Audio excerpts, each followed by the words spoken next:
palestrante Rô Pacheco, desde já agradecendo com muito amor no coração para você.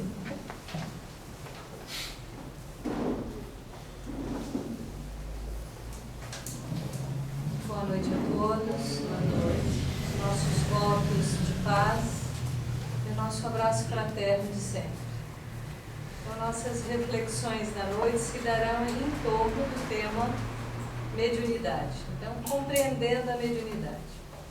E nós trouxemos, pela psicografia de Chico Xavier, no livro que chama Tempo de Luz, uma provinha bastante singela, trazendo uma nota acerca da mediunidade. Mediunidade, ao que vejo, é uma estrela clara e bela, que foge rapidamente daqueles que abusam dela. Vou repetir. Mediunidade, ao que vejo, é uma estrela clara e bela, que foge rapidamente daqueles que abusam dela. De Jacques Aboad, essa nota de Chico Xavier. Quando nós refletimos sobre a mediunidade, nós falamos de um fenômeno que percorre a humanidade terrena. Nós vamos presenciar o fenômeno mediúnico em todas as civilizações e em todas as épocas, mas com outros nomes, né? Com outras nomenclaturas, mas sempre em torno desse fenômeno. Talvez a grande diferença entre esse olhar que a humanidade se deteve em torno da mediunidade, colocando essa faculdade num lugar místico, né? Sobrenatural, diferente, ou muitas vezes olhando para esse detentor das capacidades mediúnicas como uma pessoa especial, diferente, não é verdade? Geralmente quando a gente fala da mediunidade, a gente atribui o fenômeno a pessoas diferenciadas. Mas será que é isso mesmo? Então, Allan Kardec, à sua época, a codificação, ou o que levou o nosso codificador, inicialmente, ao princípio da codificação, foi exatamente o fenômeno mediúnico. Né? Então, muitas pessoas, na época de Allan Kardec, isso era a prática comum na sociedade parisiense, né? De forma geral, em que as mesas sendo questionadas, elas respondiam: ora, se nós perguntarmos, se você perguntar para a cadeira vazia ao seu lado qualquer pergunta, e por acaso se ela responder, lógico que isso vai gerar um questionamento dentro de nós. A cadeira é inteligente, capaz de responder a pergunta? Sim ou não? A cadeira é inteligente? Não, a cadeira é um objeto inanimado. Mas o que em si mesmo Allan Kardec foi que as respostas às perguntas eram inteligentes. E isso fez com que, ou seja, o codificador ele teve uma motivação para iniciar um estudo acerca do fenômeno mediúnico. Então, a primeira coisa que Kardec descobre é que quem dá a resposta, ou aqueles que deram as respostas, nada mais eram do que homens que viveram na Terra, mulheres que viveram na Terra. E o fenômeno, então, ele marca algo muito importante para nós, que a morte existe ou não existe? Não existe, porque os mortos, entre aspas, né, ditos mortos, que davam essas respostas através desse fenômeno ostensivo de ordem física. Mas quando Kardec aprofunda o seu olhar acerca do fenômeno, ele passa a entender que esse fenômeno é um fenômeno sobrenatural ou natural? Natural, exatamente. Porque o fenômeno mediúnico ele está de acordo com a ordem de tudo aquilo que existe. A ordem natural das coisas. Mas vamos começar a observar isso sobre uma outra angulação. Nós, aqui encarnados, muitas vezes quando pegamos um telefone, falamos com alguém, nós às vezes não falamos isso, nossa, a sua voz está diferente, está acontecendo alguma coisa? Quem já não passou por isso?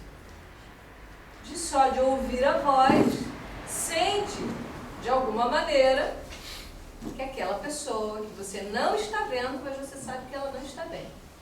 Ou você pensa em algo, em alguém, e você encontra essa pessoa.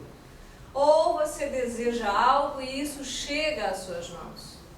Ou muitos de nós certamente teríamos, como diriam os mineiros, um causo para contar de alguma aparição das nossas lembranças familiares, de um fenômeno que as nossas famílias viveram. Sim ou não?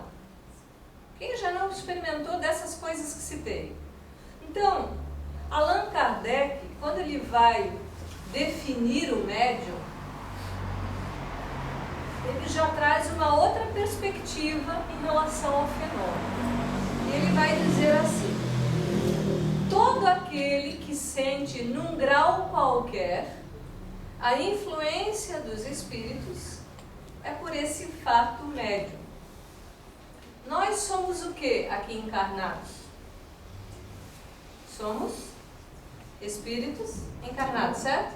Todo mundo de acordo? Somos ou não somos? Sim. Porque senão, vocês vão ter que dizer para mim, se eu não sou espírito, eu sou o quê? Então, dentro da visão da doutrina espírita, nós somos espíritos. Nós aqui estamos no grupo dos encarnados. Então ele diz que todo aquele que sente num grau qualquer a influência dos espíritos é médium. Nós somos médiums entre nós, encarnados? Somos ou não somos? Somos. Somos médiums em relação àqueles que desencarnaram? Somos, porque todos nós sentimos em algum grau a influência de um para com o outro. Sim ou não? Bom, então aí nós já tiramos a mediunidade daquela condição de situação especial e trazemos ela para algo que acontece todos os dias conosco. Acontece ou não acontece? Acontece, porque mesmo sem nós falarmos absolutamente nada, nós influenciamos o outro e recebemos influências recíprocas, desde que haja um processo sintônico entre essas mentes. Se a minha mente pensa algo similar ao que o Wilson está pensando, nós sintonizamos ou não?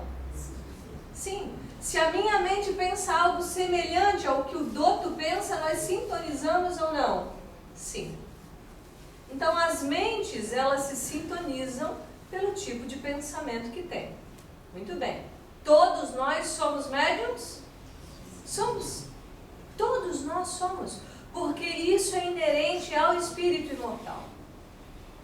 Só que aí nós vamos ter um desdobramento. Allan Kardec vai aprofundar essa reflexão. Ele diz: essa faculdade é inerente ao homem, ao gênero humano, ao homem e à mulher.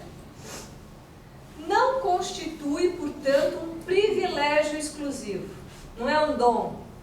Não é algo de especial. Não é um privilégio. Ao contrário.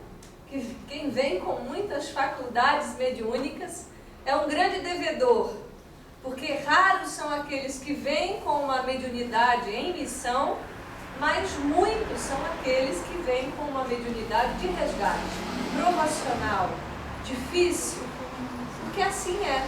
E nós vamos entender por que isso. Então Kardec completa: pode-se dizer que todos são mais ou menos médiums, não é mais ou menos, tá?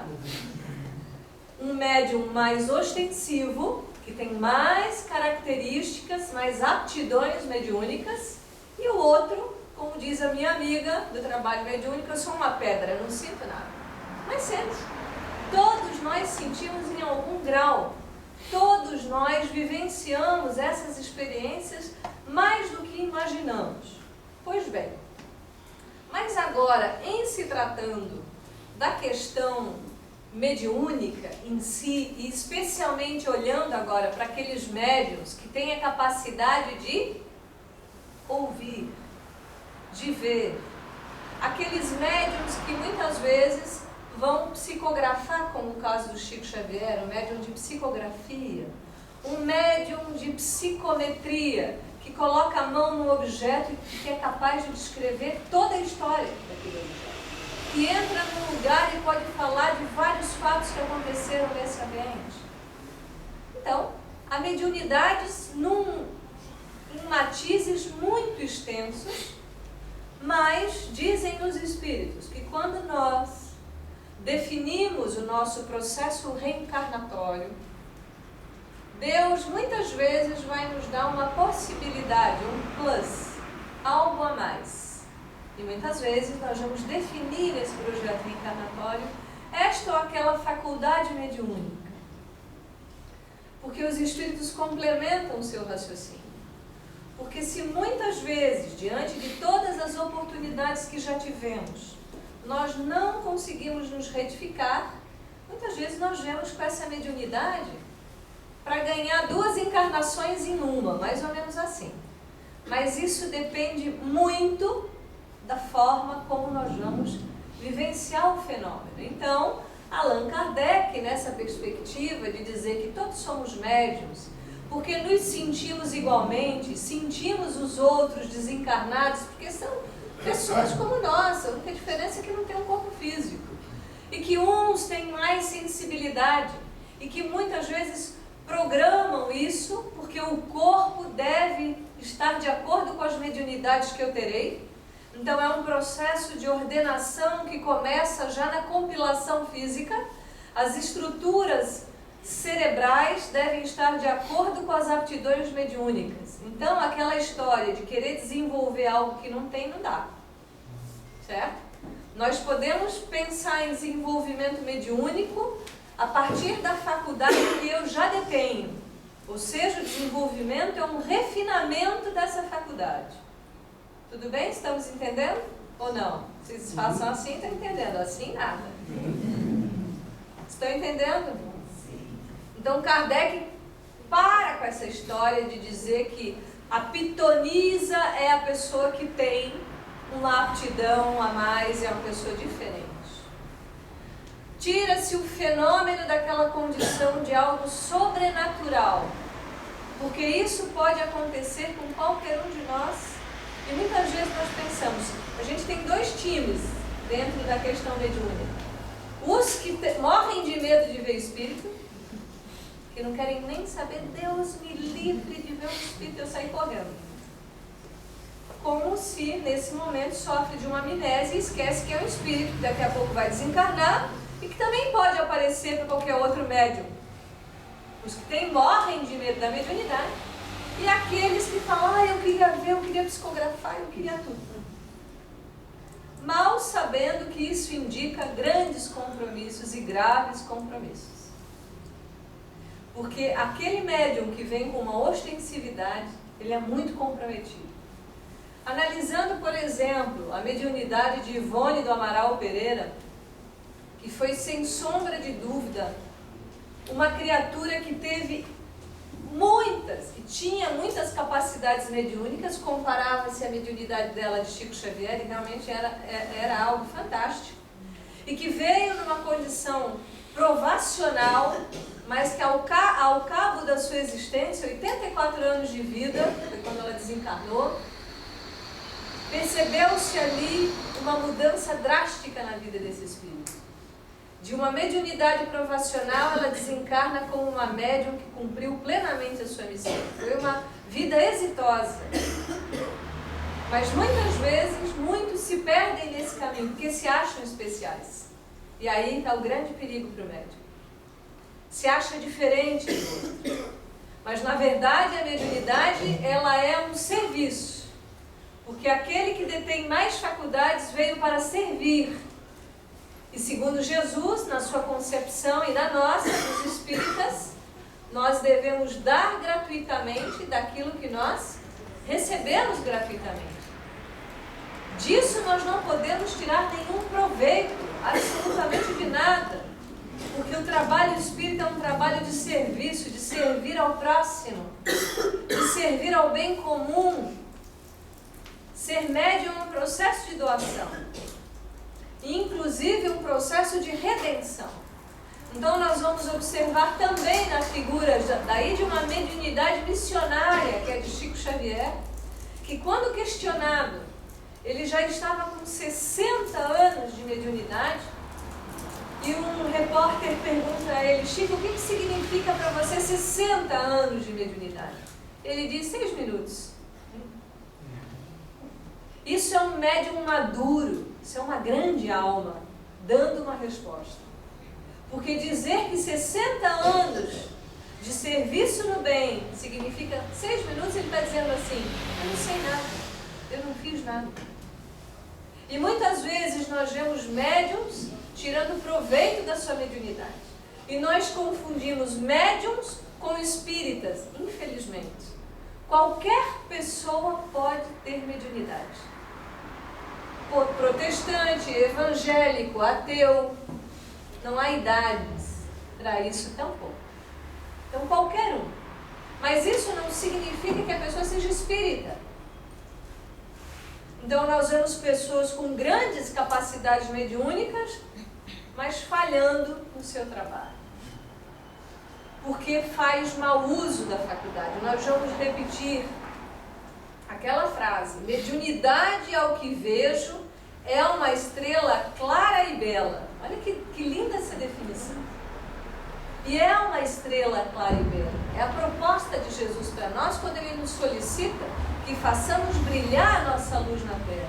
Brilhar todas as faculdades que temos, sem tirar proveito de ninguém, sem ofuscar o brilho alheio, ao contrário, que sejamos uma somatória nessa constelação divina. E ele completa: que foge rapidamente daqueles que abusam dela. E o que nós vemos acontecendo? Muitos médiuns, muitas vezes, são retirados da sua reencarnação, e isso os espíritos trazem as mãos cheias para nós, notícias desse tipo, para que ele não continue prejudicando a ele próprio e a outros. Quantas notícias nós temos? Pessoas que pela sua ignorância enaltecem os médiuns. Chico Xavier não gostava de nenhum tipo de bajulação. Ele se escondia na sua humildade, porque ele sabia que ceder à vaidade é um caminho curto e geralmente trágico. Ceder ao orgulho e às vaidades humanas é um caminho, pode ser de uma ascensão, mas é rápida e a queda é certeira. Então, Chico, pela sua maturidade, ele sabia disso, ele tinha muita maturidade. Foi uma grande alma que peregrinou entre nós, fazendo, eu diria, a nós um grande favor de psicografar 503 obras aproximadamente, milhares de cartas aos desencarnados, e jamais ganhou um centavo sobre isso. Jamais se promoveu por isso. E às vezes nós, que mal sabemos da mediunidade, já nos achamos tão importantes. Mas a mediunidade também pode ter um viés problemático. Porque quantos de nós entramos por essa porta porque nós sofremos perturbações espirituais?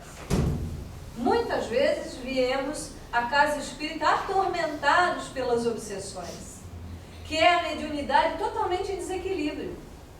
E o pior é quando uma casa espírita recebe uma criatura que está no desequilíbrio da mediunidade e põe ela numa mesa mediúnica. Isso é um resgate gravíssimo para quem toma essa atitude. Porque como me digam meus amigos que um doente vai cuidar de outro? É possível? É possível alguém que não conheça da medicina espiritual atender um doente? Não, é impossível isso. Então nós entramos à casa espírita muitas vezes envolvidos em perturbações espirituais das mais graves, sofrendo a influência dos espíritos, porque todos somos médiuns. Mas essa é a mediunidade no desequilíbrio. Então o papel do centro é oferecer o quê? Orientação, primeiro o acolhimento, primeiro a escuta apreciativa, primeiro o tratamento, depois o estudo. E muita gente reclama porque tem que estudar. Por mais que nós nos detenhamos a um estudo profundo e sério da mediunidade, por anos consecutivos, nós não sabemos nada desse fenômeno. Porque é algo tão extenso e tão vasto que nós temos que ter cuidado em falar que sabemos do assunto. Não sabemos. Porque a variedade é imensa. As sensações são variadas. Cada médium exercita isso de uma forma bastante particular. Então, esse que vem perturbado, muitas vezes, ao passar pelo tratamento, ao estudar a mediunidade, sabendo controlá-la, aquela mediunidade desaparece com um passo de mágica. Porque ele não veio, no seu projeto reencarnatório, não estão as ações mediúnicas propriamente ditas. Ele só viveu um período de perturbação, não tem nada para desenvolver ali. Acalmou, equilibrou, se desvinculou daquela entidade e passa. Mas há aqueles que vêm realmente comprometidos com a mediunidade. Então, Martins Peralva, no livro Estudando a Mediunidade, que é um dos tratados bastante importantes para os estudos, ele vai dizer que a mediunidade pode aparecer na infância. Aparece ou não aparece? Por que aparece na infância de toda a criança? Por que será? Será que a gente se pergunta? Quem é essa criança? Está vindo de onde esse espírito? Está vindo da espiritualidade. Recém-chegado no plano encarnado. Quando nós mudamos para um país estrangeiro, e mesmo que a gente domine um pouco a língua, o que acontece? A gente não passa por um período de adaptação? E ainda assim não vai ter sotaque? Muito! Porque nós não nascemos naquele seio. Então, quando o espírito vem para o seu processo reencarnatório, as lembranças mais tenras são de onde ele veio. A sua constituição física, o espírito, além de passar pelo processo gestacional e se ligar à molécula espiritual, à célula física, durante os 9 meses, demora 7 anos para consolidar de vez a reencarnação. Isso significa que ele está muito mais em relação com o plano espiritual do que com o plano físico. E aí a gente escuta inúmeros relatos. As crianças com o amiguinho imaginário. Ah, eu vi o vovô pela casa, o vovô já desencarnado. Mãe, o vô falou isso para você. Nunca viu o avô. Só que esse é um tipo de mediunidade temporária e nós não devemos estimular isso em criança alguma. Onde que nós educamos essa mediunidade nas crianças? Já na evangelização infantil, que as casas devem oferecer, que é muito importante. A evangelização já começa na barriga dessa mãe que se evangeliza e se prepara para lidar com toda essa parte, inclusive fenomênica, de forma natural. Né? Porque tem pessoas que se espantam, porque não conhecem. Nós espíritas temos um dever moral de conhecer, mais do que qualquer outro segmento, e lidar de forma natural com o fenômeno, compreendê-lo mais profundamente. Na adolescência, nós vamos ter outro momento culminante da mediunidade, por conta das efervescências hormonais. Tudo isso facilita. Aí nós vamos ter a idade madura, por exemplo, já na senectude. Nós já passamos por todo um curso reencarnatório e estamos lá nos preparando para desencarnar. Porque o normal é desencarnar de velho, de preferência sem Alzheimer, lúcida. Por que nós geramos tantas doenças? Porque fazemos muitas escolhas erradas. Depois a gente atribui isso a Deus, a má sorte. Nunca assumimos a responsabilidade da própria vida. Não nos exercitamos, não cuidamos da máquina física. Mas chega na velhice, o que acontece com o espírito? Está se preparando para? Está se preparando para fazer a viagem de novo. Olha o exemplo, tem aquele bebê, né? Começando a vida, chegando de lá, e esse aqui terminando e indo. E esse já diminuindo as forças físicas, a vitalidade física. O que acontece com o espírito? Os liames espirituais já começam a se afrouxar. E o que a gente ouve comumente? Ah, o vovô está vendo a vovó que já desencarnou. Meu bem, eu estou vendo a fulana de tal está aqui para me buscar. Quantas histórias nós escutamos e ainda a gente, nossa, se surpreende. Mas é pura ignorância da nossa parte. Porque isso é natural. Haverá um tempo onde as nossas faculdades, nós vamos pensar a longo prazo, num planeta de criaturas já melhoradas. WhatsApp é coisa do passado. A gente vai pensar e vai se comunicar mentalmente, porque essas sensibilidades elas vão aflorando, principalmente naqueles que se moralizam. Mas não que Deus não dê essas ferramentas para aqueles que não precisam, Ele dá. E a gente vê que Deus dá muitas ferramentas mediúnicas, mas o sujeito não soube aproveitar, se perdeu, abusou da mediunidade, fez mau uso. E como a gente sabe do ditado que a mentira tem pernas curtas, e mais ainda, nós somos totalmente invisíveis para os espíritos. E os espíritos que tentam nos vencer nas nossas fragilidades, eles são muito inteligentes, porque eles nos pegam exatamente naquilo que a gente gosta, não é no que a gente não gosta. Eles exploram exatamente as nossas fraquezas, e assim a gente vê grandes médiuns perdendo a grande oportunidade na vida. Então, como diria o Chico, o telefone sempre toca de lá para cá, né? Essas expressões mediúnicas não acontecem à revelia, mas aquele que é médium ostensivo não tem um botão liga e desliga, certo? Nós somos médiums 24 horas por dia. Nós interagimos o tempo todo. Mas daí Emmanuel brilhantemente vai responder uma questão capital para todos os médiuns, ou seja, para todos nós. Qual a maior necessidade do médium? Isso está no livro Consolador. Primeiro ele define mediunidade. Perguntam a ele o que é a mediunidade. Ele diz: a mediunidade é aquela luz que seria derramada sobre toda a carne e prometida pelo Divino Mestre aos tempos do Consolador, atualmente em curso na Terra. E foi exatamente isso que aconteceu e acontece.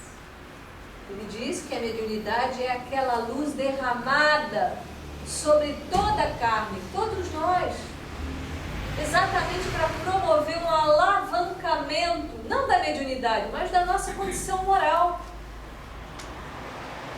Não é para outra coisa. É para que todos nós possamos fazer um exercício mais amoroso, seja com quem quer que seja. E aí, quando Emmanuel é questionado qual a maior necessidade do médium, essa é uma resposta para nós agora, todos. A primeira necessidade do médium é evangelizar-se a si mesmo antes de se entregar às grandes tarefas doutrinárias.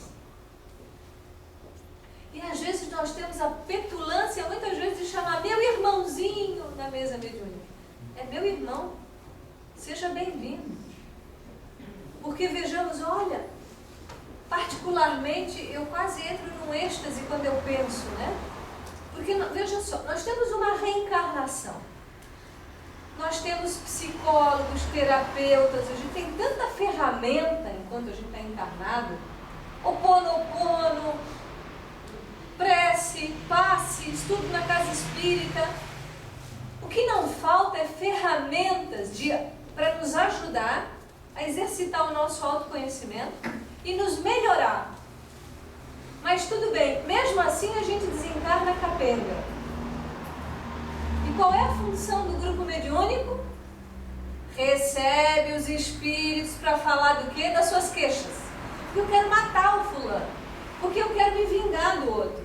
Porque aquele lá me traiu. Ou seja, não resolveu as coisas enquanto estava a caminho na reencarnação. E o pior, tem gente que diz, não, vou deixar para resolver na outra encarnação. médiuns.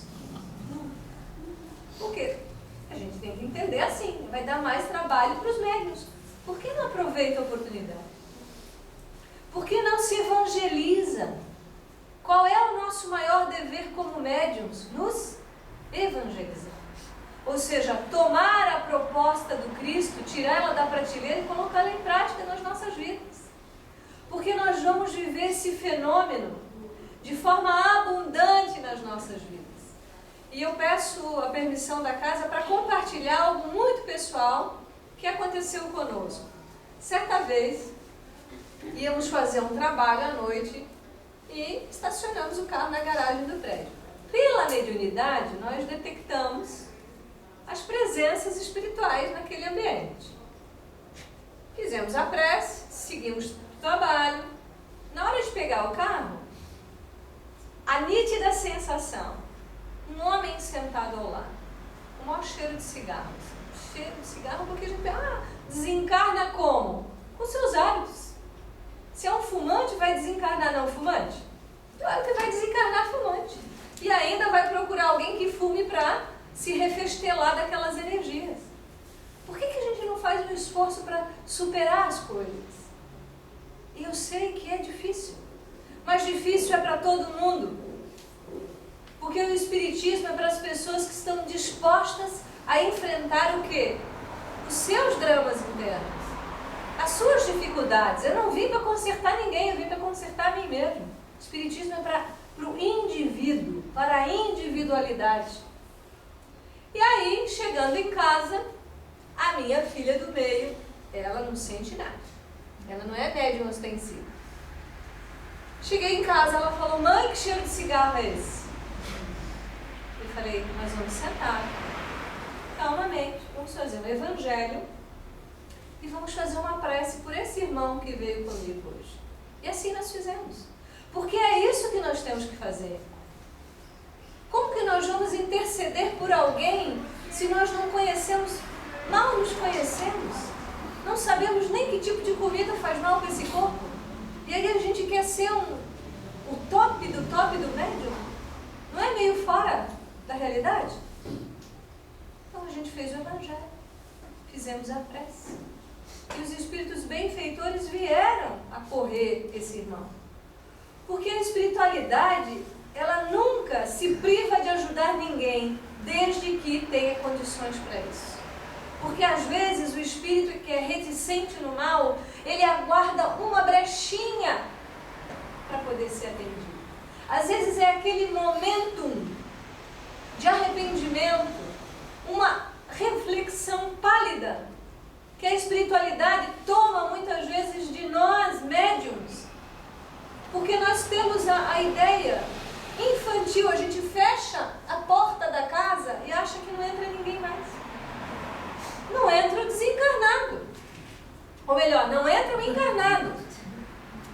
Mas dependendo do tipo de vida que eu levo dentro dessa porta para dentro, os espíritos estão rindo da gente. Achando graça. Está ali, ó, vendo um filme de baixo calão, bebendo, sei lá, fazendo o quê? A gente está cheio de amigos ao nosso redor. Rindo com a gente. Se refestelando desses hábitos infelizes que às vezes nós cultivamos. O hábito do palavrão é péssimo. Mas a gente acha isso normal. É normal mesmo, da normose. Mas natural não é. Então, por que Emmanuel diz o médium precisa se evangelizar? Porque se nós aprendermos com Jesus, nós vamos ser médiums 24 horas para Jesus. Nós vamos estar atentos mais tempo da nossa vida. E servindo pela causa, pelo bem comum. Isso não é mérito de ninguém. Quanto mais nós temos ostensividade na mediunidade, mais nós somos espíritos endividados. Mas se nós estivermos com Jesus, se Ele for o nosso realmente modelo e guia, se nós nos detivermos a um estudo sério e profundo de nós mesmos, junto aos estudos que a doutrina nos proporciona, porque eu desconheço, eu já fiz inúmeros estudos de outras religiões, Não há religião que trate do assunto mediunidade como nós tratamos, sem diminuir a nenhuma, por favor. Eu particularmente honro cada segmento religioso, tenho amigos de várias religiões e nós conversamos de tudo, principalmente de valores, porque não dá para falar de algumas coisas com pessoas de religiões diferentes, a gente tem que respeitar o outro. Mas nós temos um dever moral de sabermos daquilo que falamos, mas mais do que sabermos, colocarmos em prática. Então eu rogo a Deus, nesse momento, que abençoe a todos nós, que abençoe as pessoas comprometidas com as suas mediunidades, para que possam ter uma vida de êxito. E eu rogo a Deus as bênçãos a todos os espíritos desencarnados que estão aqui, que possam ser gentilmente acolhidos pela espiritualidade amiga. Muito grata.